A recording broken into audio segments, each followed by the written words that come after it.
తేదీన కత్తి శ్రావణి పేరు మీద నంద్యాల తాలూకా పోలీస్ స్టేషన్లో ఒక ఎఫ్ఐఆర్ కాపీ బుక్ అయింది. ఆమె అక్రమంగా పొలంలోకి దౌర్జన్యంగా వెళ్ళడం వలన తాలూకా పోలీస్ స్టేషన్ వాళ్ళు ఎఫ్ఐఆర్ బుక్ చేశారు. సో నంద్యాల తాలూకాలో రైతు నగరంలో 30 కోట్లు విలువ చేసే పొలాన్ని కత్తి శ్రావణి అనే మహిళ దౌర్జన్యంగా కబ్జా చేసి ఈ పొలం నాది అని చెప్పి ఆక్యుపై చేసుకుందని చెప్పి ఒక పేపర్ ప్రకటనలో ఇచ్చారు. దాని గురించి ఈరోజు నేను మీకు చెప్పడానికి వచ్చిన. కత్తి శ్రావణికి కబ్జా చేసేంత ధైర్యం లేదండి. వాస్తవంగా చెప్పాలంటే ప్రెస్ మీదకి వచ్చి చెప్తున్నా అంటే ఆ అమ్మాయికి ఎంత డేరో అనుకుంటారు. వాస్తవాలు చెప్పడానికి ధైర్యం ఉంది కానీ కబ్జాలు చేసేంత ధైర్యం అయితే నాకు లేదు. ఒకటి, నాకు ఎలా వచ్చింది, నేను దీనికి వారసురాలనా లేదా అనేది వాస్తవాలు ప్రతి ఒక్కటి మీకు చూపించాను. గతంలో మీడియా సమావేశం పెట్టి మీకు అందరికీ చూపించిన. 1956 నుంచి నాకు డాక్యుమెంట్ ఉందండి. 1956 నుంచి మేము ఒరిజినల్ ఓనర్స్, మేము భూ హక్కు కలిగిన వాళ్ళము అని చెప్పిన. కాదు డాక్టర్ గారు మీది కాదు, నాది నాది నాది అని చెప్పి చెప్పుకొని తిరుగుతూ ఉంటాడు. నేను ఒక్కటే అడుగుతున్నా, డాక్టర్ గారు మీదే అయితే నువ్వు ఎందుకు డాక్యుమెంట్ను చూపించలేకపోతున్నావు? నేను అమ్మినట్టు, మా నాన్నగారు అమ్మినట్టు, మా అబ్బగారు అమ్మినట్టు, మా పూర్వీకులు మా అబ్బగారు అమ్మినట్టు మీ దగ్గర ఏమన్నా ఒక్క సంతకం ఉందా? లేదా ఈసీలలో మా వాళ్ళ సంతకాలు ఒక్కరు కాకపోతే ఒక్కరన్నా పెట్టినట్టు సంతకాలు ఉన్నాయా? అదన్నా చూపించండి, నేను ఈ క్షణమే వెళ్ళిపోతామంటున్నాం.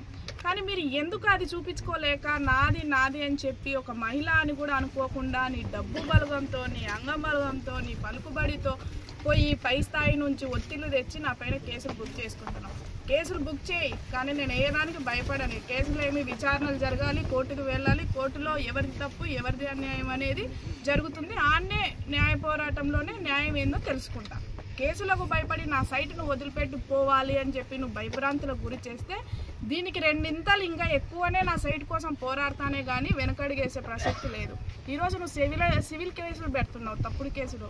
అక్రమంగా వచ్చానని, అక్రమంగా పోయానని, అక్రమంగా పోలీసు బాతానని ఇవన్నీ చేస్తున్నావు.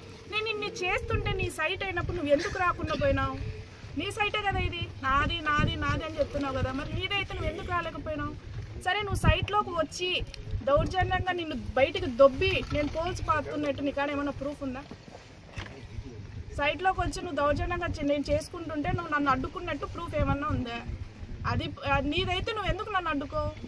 ఎవరైనా పొలం పక్కన వాళ్ళు పొలంలోకి వచ్చి నడుచుకుంటూ పోతా ఉంటేనే అమ్మ నా పొలంలో నడుచకు, పక్కకు పో నడుచు అంటాం. అట్లాంటి నీ పొలంలో ఇంత జరుగుతుంది అని నువ్వు ఆ ఫీలింగ్లో ఉన్నప్పుడు నీదైనప్పుడు నువ్వు నన్ను ఎందుకు అడ్డుకోలేకపోయినావు? ఈరోజు వాచ్మెన్ ఉన్నాడు, కెమెరాలు ఉన్నాయి, అన్నీ ఉన్నాయి. నా పొలం కాబట్టి నీలాంటి దొంగలు వస్తారనే భయంతో నేను కంచె కట్టుకున్నానే కానీ నాది అని నిరూపించుకోవడానికి కాదు. ఇది ఎప్పటి నుంచో నాది, ఈరోజు కొత్తగా నిరూపించుకోవడానికి నేను కట్టుకోవట్లేదు. నీలాంటి వాళ్ళు ఇంకా ఎంతమంది ఉన్నారో నంద్యాలలో అని భయంతో నేను కట్టుకున్నా. ఇన్ని రోజులు భయం లేదు, ఇప్పుడు ఇంకా ఎక్కువ భయం అయింది. ఎక్కడ పొలాలు ఖాళీగా ఉంటాయి, ఎక్కడ ఏది కబ్జాలు చేస్తారో అనే భయంతో నేను కట్టుకున్నా.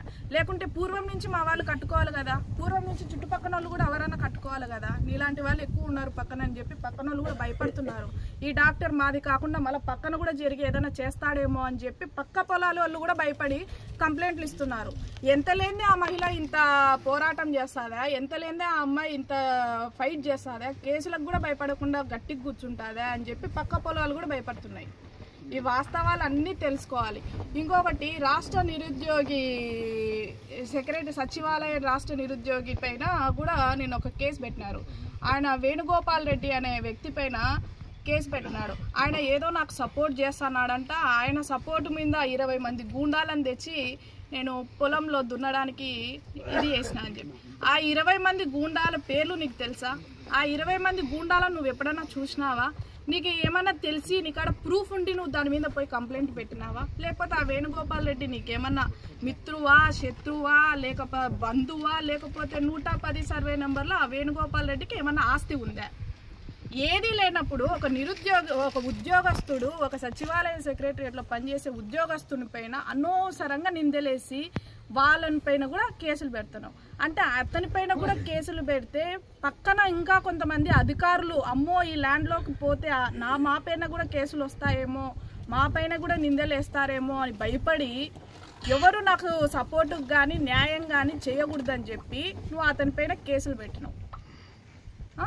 ఇప్పుడు నువ్వే ఒక ENT డాక్టర్వి, ముక్కు నొప్పి వస్తుందో చెవు నొప్పి వస్తుందో ఏదో ఒకటి అని చెప్పి డాక్టర్ గారని సలహాలు అడుగుతారు.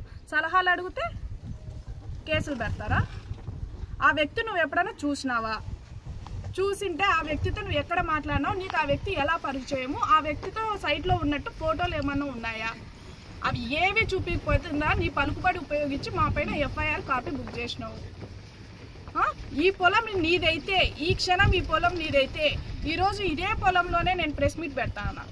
ఈ ప్రెస్ మీట్ పెడతానంటే ఎందుకు పెట్టింటా? నా పొలం కాబట్టి, నాది కాబట్టి ధైర్యంగా కూర్చొని పొద్దు ఇదే పొలంలో నేను ప్రెస్ మీట్ పెడతా ఉన్నా. మరి నీదైనప్పుడు నువ్వు ఎందుకు పెట్టుకోలేకపోతున్నావు? నీదైనప్పుడు నువ్వు ఎందుకు రాలేకపోతున్నావు? నీదైనప్పుడు నువ్వు ఎందుకు పంట వేసుకోలేకపోతున్నావు? నువ్వు జస్ట్ ఒక సీఎల్డీ డాక్యుమెంట్ పెట్టుకొని నాది నాది నాది అని చెప్పి వెబ్లైన్ మేనేజ్ చేసుకొని, గతంలో వైసీపీ ప్రభుత్వంలో అధికారులను మేనేజ్ చేసుకొని నువ్వు చేసిన ఒక చీటింగ్, ఒక క్రిమినల్ మైండ్ సెట్ నీది. నీ బామర్ది బుగ్గపు నాగరాజు, నువ్వు 420 గాళ్ళు ఆ చిట్టా బయటికి తీస్తానంటే నా చిట్టా కాదు మీకు తెలిసేది. ఇంకా ఎన్ని బయటకు వస్తాయో, మీరు నాలాంటి కబ్జాలు ఎన్ని చేసింటారో, మా ల్యాండ్స్ అట్లాంటివి చేసినవి అవన్నీ తీస్తే నీకు ఇప్పుడు ఏదో మేము 500 కోట్ల ఆస్తి పన్ను, 1000 కోట్ల ఆస్తి పన్ను, నువ్వు ఎన్ని వేల కోట్ల ఆస్తి పన్నుడివైనా నీకు ఎక్కడి నుంచి వచ్చింది? నువ్వు వాస్తవంగా సంపాదించుకున్నావా? కబ్జాలు చేసి, ఫోర్జరీలు చేసి 420 గంటలాగా సంపాదించుకున్నావా? అది నువ్వు నిరూపించుకోవాలంటే ఈ 110 సర్వే నెంబర్లో నిరూపించుకో. చేతనైతే రా, లేదా ఈరోజు నేను ఈయన్నే ప్రెస్ మీట్ పెట్టినా ఇదే సర్వే నెంబర్ 110లోనే 5 ఎకరాల 61 సెంటు వారసత్వంగా కత్తి వీరభద్రారెడ్డి గారి వారసత్వంగా వాళ్ళ వారసుగా మేము ఇక్కడ కూర్చున్నాం. నీదైతే ఇప్పుడు రా, తెలుసు కదా నీకు ప్రెస్ మీట్ పెడుతున్నామని తెలుసు కదా, రా కూర్చో. ఇదే ప్రెస్ మీట్ ముందరనే వాళ్ళు నన్ను క్వశ్చన్ అడుగుతారు, నిన్ను క్వశ్చన్ అడుగుతారు, ఇద్దరిని క్వశ్చన్ అడుగుతారు. కూర్చో, నన్ను ఏ డాక్యుమెంట్ అడుగుతారో నేను ఇస్తాను, నిన్ను ఏ డాక్యుమెంట్ అడుగుతారో ఇవి ఇక్కడనే చర్చ ముగించుకుందాం. మరి నీ దానికి సిద్ధమా? నువ్వు దానికి సిద్ధమా? లేదా నేనే నీ హాస్పిటల్ కాడికి రామంటావా? ఇప్పుడు రామన్నా నువ్వు ఫోన్ చేసి ఇక్కడ ఉండే వాళ్ళకి ఎవరికైనా నువ్వు ప్రెస్ మీట్ వాళ్ళకి ఫోన్ చేసి కత్తి శ్రావణిని మా హాస్పిటల్ కాడ చర్చకు తీసుకురండి అని చెప్పు, ఎన్నకమ్మడే వచ్చేస్తా. మరి నువ్వు వస్తావా? నీ హాస్పిటల్ ముందరనే నేను ధర్నాకు కూడా కూర్చుంటా. నువ్వు నా సైట్ జోన్కి వచ్చినావంటే నీకు ఏదన్నా ఉంటే నా తల్లి గారు కానీ, నా తండ్రి గారు కానీ, నా అబ్బగారు కానీ, మా తాతగారు కానీ, ముత్తాతలు కానీ ఎవరైనా నీకు అమ్మినట్టు ఒక్క నిమిషం నువ్వు నాకు చూపి, ఈ క్షణమే అందరి కాళ్ళు పట్టుకొని బయటికి దాటి వెళ్ళిపోతా. నన్ను క్షమించండి అని చెప్పి నువ్వు చెప్పిన కేసులు కూడా నేను ఒప్పుకుంటా. అయ్యో సారీ సార్ నాకు తప్పయింది, నిజమే సార్ మీరు నిరూపించినారు, ఇన్ని రోజులకైనా నేను వెళ్ళిపోతాను. నువ్వు ఏది నిరూపించకుండా నా పైన వ్యక్తిగత విమర్శలు చేసి, వ్యక్తిగతంగా మానసికంగా నా పనులు ఏవి చేసుకోకుండా ఆడ ఫోన్ నెంబర్ బోర్డు పైన పెడితే విచిత్రమైన వాళ్ళకందరికీ ఫోన్ నెంబర్తో ఫోన్ చేయించి, డాక్టర్ మధుసూదన్ రావు నాకు పొలం అమ్మినాడు, మీరు ఎవరండి మళ్ళీ సైట్లోకి వెళ్ళినారు అంటాడు. నీ పొలం నువ్వు అమ్మినావా? మరి నాది నాది నాదని ఎందుకు కొట్టుకుంటున్నావు? నువ్వు పొలం అమ్ముకుంటే కొన్నోడు వస్తాడు, నేను మధుసూదన్ దగ్గర కొన్నాను అని. కొన్నోడికి లేని బాధ నీకెందుకు? ఇప్పుడు ఆ బీజేపీ అధ్యక్ష అని చెప్పి ఎవరో కర్నూలులో ఒక ముస్లిం అతను నాకు కాల్ చేసినాడు. మీకు వెళ్ళిపోయేటప్పుడు ఆ వాయిస్ రికార్డు కూడా మీకు ఫార్వర్డ్ చేస్తా. డాక్టర్ మధుసూదన్ రావు నాకు ఈ ల్యాండ్ అమ్మాడమ్మా అన్నాడు. ఎంత కమ్మినారు అని చెప్పిన. అంటే కర్నూలులో ఒక ల్యాండ్ తీసుకొని ఈ ల్యాండ్ ఇచ్చేటట్టని మాట్లాడుకున్నామమ్మా, టోకన్ మీద ఉంది, మేము అడ్వాన్స్ కూడా ఇచ్చుకున్నాము అని చెప్పినారు. ఎందుకు అమ్ముకుంటావు నువ్వు? కోర్టులో ఉంది, పోవడానికి లేదు, ఇది కోర్టు జరుగుతుందని చెప్పి నువ్వే మాట్లాడినప్పుడు కోర్టులో ఉన్న ప్రాపర్టీ నువ్వు ఏ విధంగా అమ్మడానికి నీకు రైట్స్ ఉన్నాయి? అసలు నువ్వు ఎవరని అమ్ముకుంటావు? తెలియదా నీకు? వాస్తవాల గురించి తెలుసుకొని మాట్లాడితే ఇంతటితో నీకు మర్యాద ఉంటుంది. లేదు నేను నా పైన నువ్వు తప్పుడు కేసులు పెట్టి ఇవి కాదు ఇంకా ఒక 10 కేసులు బుక్ చేసినా ఇవి భయపడి వెనకడిగేసేయడానికి మేము ఎవ్వరము లేము. నువ్వు ఎంతనో మేము 2 ఇంతలు. మా ప్రాపర్టీ నువ్వెవడయ్యా కబ్జా చేయడానికి?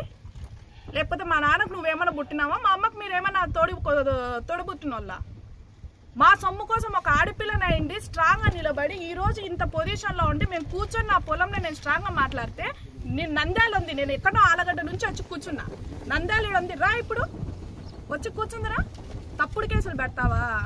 వేణుగోపాల్ రెడ్డి అనే ఉద్యోగి పైన తప్పుడు కేసులు పెడతావా? నీ పైన పెట్టలేకనా? ఎప్పుడు నిరూపించుకోవాలో, ఏ సమయంలో నిరూపించుకోవాలో, ఎక్కడ ఏది చేయాలో మాకు కూడా తెలుసు. కానీ కొంచెం సమయం పడుతుంది. సుబ్బారావు దగ్గర, హరిబాబు దగ్గర, ఓబులమ్మల దగ్గర, నీ దగ్గర మేమేం దొంగతనాలు చేసి తెచ్చుకోలే.